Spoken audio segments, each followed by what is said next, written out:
ബാലയോഗം ഭാഗം 2. യാതൊരു കരുണയുമില്ലാതെ അയാൾ ആ കുഞ്ഞിനെ മുറ്റത്തേക്ക് കാലുകൊണ്ട് തട്ടിത്തെറിപ്പിച്ചു. ജിതിൻ നേരെ ചെന്നു വീണത് കവിതയുടെ കരങ്ങളിലായിരുന്നു. ചോര കലർന്ന മിഴികളോടെ അവൾ തങ്കപ്പനെ ദഹിപ്പിച്ചു നോക്കി. ആരുടെ കൂടെ കിടക്കാൻ പോയതായിരുന്നോടി? തങ്കപ്പൻ്റെ ചോദ്യം കേട്ട് അവളുടെ സിരകൾ വലിഞ്ഞു മുറുകി. മിടിക്കുന്ന നെഞ്ചോടെ അവൾ ജിതിനെ ചേർത്ത് പിടിച്ചു. വീടിൻ്റെ അകത്തേക്ക് കയറുമ്പോഴും തങ്കപ്പനിലുള്ള നോട്ടം പിൻവലിച്ചിരുന്നില്ല. എന്താണീ നോക്കി പേടിപ്പിക്കുന്നത്? നിന്റെ കണ്ണ് ഞാൻ കുത്തിപ്പൊട്ടിക്കും. ഇതും പറഞ്ഞ് തങ്കപ്പൻ കവിതയുടെ അടുത്തേക്ക് പാഞ്ഞെടുത്തതും അവൾ കാലു നീട്ടി അയാളുടെ നെഞ്ചം നോക്കി ആഞ്ഞു ചവിട്ടി. നിയന്ത്രണം വിട്ട് തങ്കപ്പൻ തിണ്ണയുടെ പടിയിൽ വീണപ്പോൾ ആ കൊച്ചു വീടിന് ബാലൻസ് കൊടുത്ത് നിർത്തിയ മരത്തൂൺ പൊളിഞ്ഞ് 2-3 ഓട് മുറ്റത്തേക്ക് അടർന്നു വീണു. മോളെ കവിതയെ നീ എന്തേ കാണിച്ചത്? സുചിത്ര നിലവിളിയോടെ ഓടി വന്ന് കവിതയെ പിടിച്ചു കുലുക്കി. അവൾ പർവ്വതം പോലെ നിലയുറച്ചങ്ങനെ നിന്നു. അവളുടെ ഇരുമിഴികളിലും തീ ആളിക്കത്തി. ക്ഷമിക്കുന്നതിനൊരറുതിയില്ലേ? എന്തിനയാളെ നമുക്ക്? അയാളോട് ഇറങ്ങിപ്പോകാൻ പറമ്മ. കവിതയുടെ ശൗര്യം പിന്നീട് അടക്കി പിടിച്ച പൊട്ടിക്കരച്ചിലായി മാറിയിരുന്നു. കിടന്നുറങ്ങാൻ അടച്ചുറപ്പുള്ളൊരു ചാള പോലുമില്ല തങ്ങൾക്കും മകൾക്കും. എന്നിട്ട് അഹങ്കാരത്തിനൊരു കുറവുമില്ല. നാണം കെട്ട വർഗ്ഗങ്ങൾ. തങ്കപ്പൻ വീണ് കിടക്കുന്ന പടിയിൽ നിന്നും എഴുന്നേൽക്കുന്നതിനിടെ അഴിഞ്ഞു വീണ തുണിയും പൊക്കിയെടുത്തു. തങ്കപ്പനൊന്ന് പോ, സുചിത്ര കൈകൂപ്പി പറഞ്ഞു. തങ്കപ്പൻ പോണ്.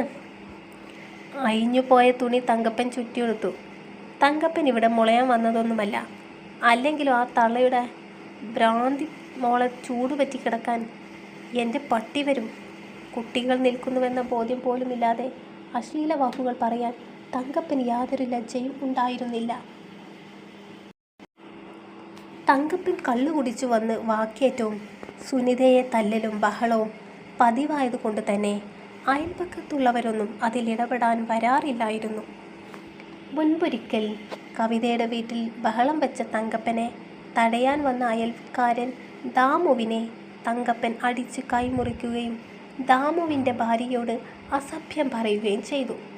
ദാമുവിൻ്റെ ചികിത്സയ്ക്ക് ആ കുടുംബം പണം ചോദിച്ചെങ്കിലും സുചിത്രയ്ക്ക് അത് നൽകാൻ കഴിഞ്ഞില്ല.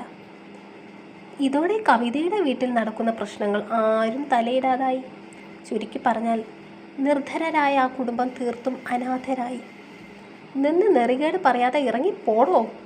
മുറിയിൽ തല ചൊറിഞ്ഞ് പൊട്ടിച്ചിരിച്ചിരിക്കുന്ന സുനിതയെ ഒരു വട്ടം നോക്കി കവിത അയാൾക്ക് നേരെ ആക്രോശിച്ചു. തങ്കപ്പൻ പോകാം, പക്ഷെ തള്ള എൻ്റെ കയ്യിൽ നിന്ന് വാങ്ങിയ പൈസ എനിക്ക് ഇപ്പം കിട്ടണം. തങ്കപ്പ, നിൻ്റെ പൈസ എങ്ങനെയെങ്കിലും തന്നു തീർക്കും. നീ ഇപ്പം ഇവിടെ നിന്ന് പോ. സുചിത്ര കേണ് താഴ്ന്നു അപേക്ഷിച്ചു. ഇത്രയും കാലം തന്നിട്ടില്ല, ഇനി എങ്ങനെ തരാനാ? ചക്കച്ചൊള പോലെ എണ്ണി വാങ്ങുമ്പോൾ എന്തായിരുന്നു ആവേശം? പൈസ ഉണ്ടാക്കാൻ പറ്റുന്നില്ലെങ്കിലേ നല്ല എണ്ണമേക്ക് പോലുള്ള ഇവളുണ്ടല്ലോ, കാശുണ്ടാക്കുന്ന വഴി തങ്കപ്പൻ പറഞ്ഞു തരാം. എടാന്നാ. തങ്കപ്പൻ രഹസ്യം കണക്കെ സുചിത്രയുടെ കാതിൽ വഷളൻ ചിരിയോടെ പറയുന്നത് കേട്ടതും ആലയിലിരിക്കുന്ന കൊടുവാളെടുക്കാൻ കവിത കുതിച്ചു. വെട്ടിച്ചാവണ്ടെന്നുണ്ടെങ്കിൽ ഒന്ന് പോടോ. അവസാന താക്കിയതുപോലെ സുചിത്ര പറഞ്ഞതും തങ്കപ്പൻ അവിടെ നിന്നും മെല്ലെ വലിഞ്ഞു. ഛേ, നിങ്ങൾ എൻ്റെ അമ്മ തന്നെയാണോ? ഇത്രയൊക്കെ അയാൾ പറഞ്ഞിട്ടും അമ്മ ഞാൻ കാണിച്ച ധൈര്യം പോലും അയാളെ നേരിടാൻ കാണിച്ചില്ലല്ലോ. നിങ്ങളോട് എനിക്ക് ലജ്ജ തോന്നുന്നു. കവിത കയ്യിലെ കൊടുവാൾ ശക്തിയായി നിലത്തേക്ക് എറിഞ്ഞു. മുൻവശത്തെ ചെറുമണ്ണത്തിനയിൽ ക്ഷീണിച്ചവളിരുന്നു. മോളെ കവിതയെ. സുചിത്ര ഒഴുകി വന്ന മിഴികൾ തുടച്ചു. അമ്മ മിണ്ടണ്ട, നിങ്ങളൊക്കെ കണക്കാ. ചേച്ചിക്കും ഒന്ന് വായടക്കാം. കവിത അകത്തേക്ക് നോക്കി ഉറക്കെ വിളിച്ചു പറഞ്ഞു. നീ പോടി കരിങ്കാളി, നീ നിൻ്റെ കാര്യം നോക്ക്. അകത്തു നിന്ന് ഉടനെ തന്നെ മറുപടിയും വന്നു. ആ, ഞാൻ എൻ്റെ കാര്യം നോക്കിപ്പോയിരുന്നെങ്കിലേ കാണായിരുന്നു. എന്തോരം നല്ല ആലോചനകൾ വന്നതാ. എല്ലാം വേണ്ടെന്ന് വെച്ചത് നിങ്ങൾക്കൊക്കെ വേണ്ടിയാ. കവിത ഉമ്മറ ഭിത്തിയിലേക്ക് ചാരിയിരുന്നു. വിലപിക്കുന്നത് കണ്ട് കവിതയുടെ നെഞ്ചം മിങ്ങി. വരും വരും, നിന്നെ കെട്ടാൻ രാജകുമാരൻ വരും അങ്ങ് പേർഷ്യയിൽ നിന്ന്. സുനിത ഓരോന്ന് പറഞ്ഞു വെച്ച് ഒച്ച വെച്ചുകൊണ്ടിരുന്നു. അമ്മ, ഈ ചേച്ചിയെ ഞാൻ. കവിത അകത്തേക്ക് നോക്കി പല്ലിറുമ്മി. നീ അടങ്ങു കവിതേ, അവൾക്ക് സുഖമില്ലാന്ന് നിനക്കറിയുന്ന കാര്യമല്ലേ. നീ ഓർത്തു നോക്ക് പഴയ നിൻ്റെ സുനിതേച്ചിയെ. ഇതും പറഞ്ഞ് സുചിത അവൾക്കരികിൽ അവശതയോടെ ഇരുന്നു. ജിതിനും വിപിനും പേടിയോടെ സുചിത്രക്കരികിൽ തന്നെയുണ്ടായിരുന്നു. അവരുടെ മുഖം കണ്ടതും കവിതയുടെ മനസ്സലിഞ്ഞു. എൻ്റെ കുഞ്ഞിന് നൊന്തോ? ജിതിനെ മടിയിലേക്ക് വലിച്ചിരുത്തി ചോദിക്കുമ്പോൾ കവിതയുടെ അതിരങ്ങൾ വിറകൊള്ളുന്നുണ്ടായിരുന്നു. ഇല്ല കുഞ്ഞമ്മേ, അച്ഛനെ നമുക്ക് പോലീസിന് കൊടുക്കാം. കണ്ടോ അമ്മേ, ഈ കുട്ടിയുടെ ബുദ്ധി പോലും അമ്മയ്ക്കില്ല. കവിത മിഴികൾ കൂർപ്പിച്ചു. സുചിത്രയ്ക്ക് ഒരു ധൈര്യക്കുറവുമില്ല. കൊള്ളരുതാത്തവനാണെങ്കിലും ഈ മക്കൾക്കൊരച്ഛനുണ്ടല്ലോ, അതോത്താ അമ്മ അവനെ ആട്ടിപ്പായിപ്പിക്കാത്തത്. ബെസ്റ്റ്. ഇങ്ങനെയൊരു അച്ഛനുള്ളതിനേക്കാൾ നല്ലത് തന്ത ചത്തുപോയ മക്കളാണെന്ന് പറയുന്നതാ. മനസ്സിൽ അമർഷം നിയന്ത്രിച്ചുകൊണ്ട് കവിത പടിഞ്ഞാറ് വയലിലേക്ക് നോക്കിയിരുന്നു. അമ്പലത്തിനോട് ചേർന്നുള്ള ആൽത്തറയിൽ നിറയെ ചെറുപ്പക്കാരിരുന്നു കലപില സംസാരമാണ്. മറ്റു ചിലർ ചെസ്സ് കളിച്ചും പഞ്ചഗുസ്തി കളിച്ചും സമയം കൊല്ലുന്നുണ്ട്. വിഷ്ണുവേട്ട, കവിത അമ്പലത്തിൻ്റെ പിറകിലെ മതിൽക്കെട്ടിൻ്റെ താഴെയുള്ള കല്ലിൽ കയറി നിന്ന് വിളിച്ചു. താഴെയൊന്ന് നോക്കിയേ, പാമ്പുണ്ടെന്ന് തോന്നുന്നു. എല്ലാവരും ചേർന്ന് ആലിൻതറയുടെ താഴെ ഭാഗം ഭീതിയോടെ തിരഞ്ഞു. പാമ്പ് തന്നെയാണ്, നല്ല അസൽ മഞ്ഞച്ചേര. കവിതയെ കണ്ടതും വിഷ്ണുവിൻ്റെ കൂട്ടുകാരൻ ജോസൂട്ടി വിഷ്ണുവിൻ്റെ കാതിൽ പതിയെ പറഞ്ഞു. അതോടെ വിഷ്ണു തലയുയർത്തി നോക്കിയതും കണ്ടു കവിത അമ്പലമതിലിൽ പിടിച്ചു തന്നെ എത്തി നോക്കുന്നത്. ആ കാഴ്ച കണ്ടതും അവനെ അറിയാതെ ചിരിച്ചുപോയി. ചെല്ല്. ആൽത്തറയിൽ നിന്നും ചാടിയിറങ്ങി അവൾക്കരികിലേക്ക് പോകുന്ന വിഷ്ണുവിനെ നോക്കി ജോസൂട്ടി കൊഞ്ഞനം കുത്തി. അവിടെ നിന്ന് താളം ചവിട്ടിയാൽ നേരെ ആ കണ്ടത്തിൽ പോയി കിടക്കും. മീശ പിരിച്ചു മുണ്ട് നേരെ എടുത്ത് അരികിലേക്ക് അടുക്കും തോറും ഒരു താക്കീതോടെ വിഷ്ണു പറഞ്ഞു. വാചകം അടിക്കാതെ ഇതൊന്ന് വാങ്ങിയാട്ടെ. കവിത അതരങ്ങൾ കോച്ചിക്കാട്ടി മടക്കിയ ഒരു പേപ്പർ കഷ്ണം അവന് നേരെ നീട്ടി.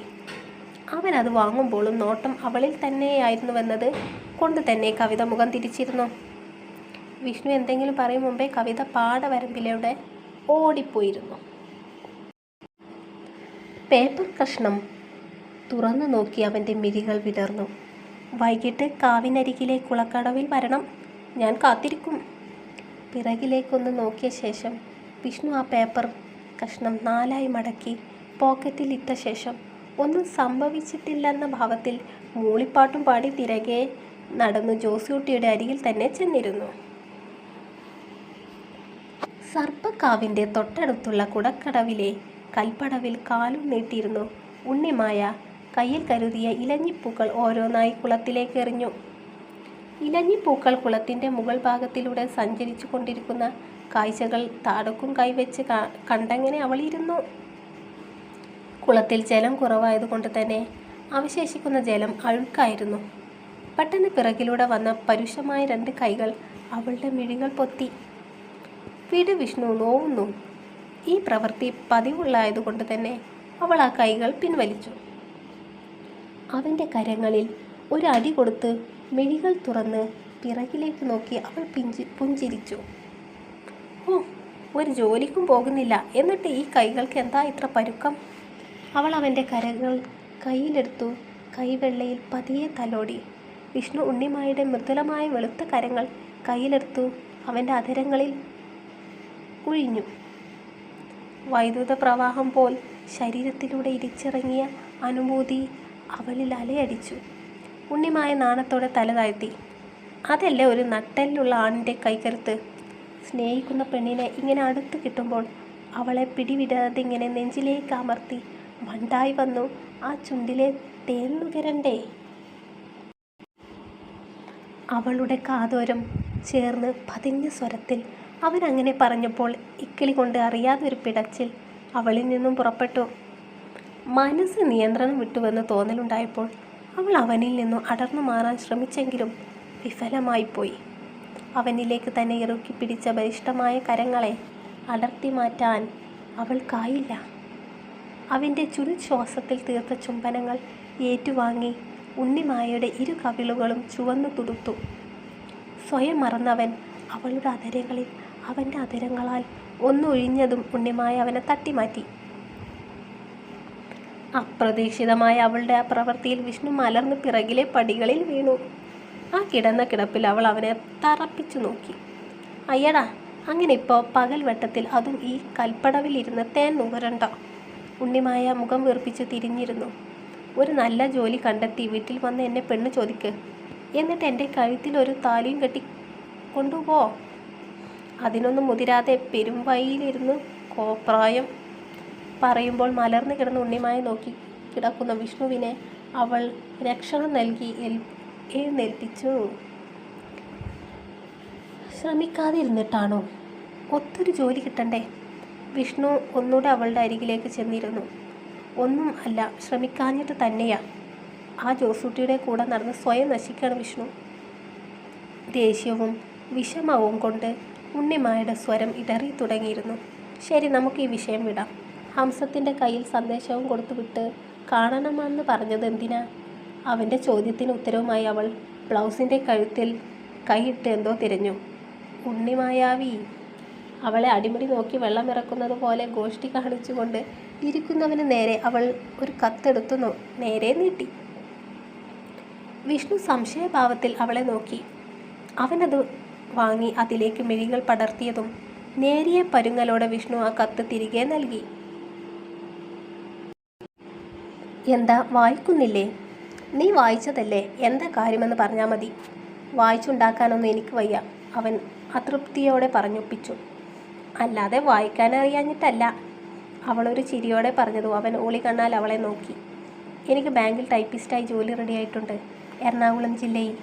ഉണ്ണിമായ പറയുന്ന വാക്കുകൾ കേട്ടൊരു നിമിഷം അവൻ നിശ്ചലമായി. ജോലിയോ? വിഷ്ണുവിൻ്റെ കണ്ടമിടറി. കരാറടിസ്ഥാനത്തിലുള്ള നിയമനമാണ്, എങ്കിലും കുറച്ചു നാളത്തേക്ക് ഒരു വരുമാനമായി. ഉണ്ണിമായ ഒരു കല്ലെടുത്ത് കുളത്തിലേക്ക് എറിഞ്ഞു. അവിടെ നിന്ന് എഴുന്നേറ്റു. അപ്പോൾ ഉണ്ണിമായ ഇവിടെ വിട്ടു പോകുകയാണോ? പടികളിൽ നിന്ന് എഴുന്നേൽക്കാതെ വിഷ്ണു ഇരുന്നു. എറണാകുളം അത്ര ദൂരമൊന്നുമില്ല. എല്ലാ ആഴ്ച അവസാനവും ഞാനിങ്ങ് ഓടിയെത്തും. അടുത്ത തിങ്കളാഴ്ച ജോയിൻ ചെയ്യണം. അതിനുശേഷം താമസം എവിടെയാണെന്ന് അന്വേഷിക്കണം. ഉണ്ണിമായ തീരുമാനം അറിയിച്ചു. അപ്പോൾ അതാണ് കുറച്ചു മുമ്പ് അരങ്ങേറിയ ഉപദേശമഴയുടെ ഹേതു. എനിക്ക് ജോലിയില്ലെങ്കിലും കുഴപ്പമില്ല, നിനക്ക് ജോലിയുണ്ടല്ലോ, നമുക്കതും വെച്ച് സുഖമായി കഴിയാം. വിഷ്ണു അവൻ്റെ കട്ടിയുള്ള മീശ പിരിച്ചു വെച്ച് പുരികം ഉയർത്തി. മര്യാദക്ക് ഉടായ്പൊക്കെ മാറ്റിവെച്ച് വേഗം ജോലി കണ്ടെത്താൻ നോക്ക്. ഞാൻ പോകുന്നു, അമ്മ അന്വേഷിക്കുന്നുണ്ടാകും. ഇതും പറഞ്ഞ് ഉണ്ണിമായ പോയപ്പോൾ അവൻ കൈ രണ്ടും പിറകിലേക്ക് കെട്ടി അവൾ പോകുന്ന വഴിയെ നോക്കി നിന്നു. വെളിയിൽ മഴ തിമിർത്തു പെയ്യുകയാണ്, ഒപ്പം ശക്തമായ ഇടിയും. കാലം തെറ്റിയുള്ള വർഷമാ. വിപിനും ജിതിനും ഉമ്മറത്തിരുന്ന് മത്സരിച്ചുള്ള വായന നടക്കുന്നുണ്ട്. റാന്തൽ വിളക്ക് എടുത്തു കവിത അടുക്കളയിലേക്ക് നടന്നു. റാന്തൽ വിളക്ക് തിണ്ണയിൽ വെച്ച് അവൾ അത്തായം വിളമ്പാനുള്ള പാത്രങ്ങൾ ഓരോന്നായി എടുത്തു. കൂട്ടുകാർക്ക് കഥ ഇഷ്ടമായോ? ഇഷ്ടമായെങ്കിൽ തീർച്ചയായിട്ടും കമൻറ്റ് ചെയ്യണം, സപ്പോർട്ട് ചെയ്യാൻ മറക്കരുതേ. ഉണ്ണിമായയുടെയും കവിതയുടെയും ജീവിതത്തിൽ ഇനി എന്തൊക്കെയാണ് സംഭവിക്കാൻ പോകുന്നതെന്ന് നമുക്ക് വായിച്ചറിയാം.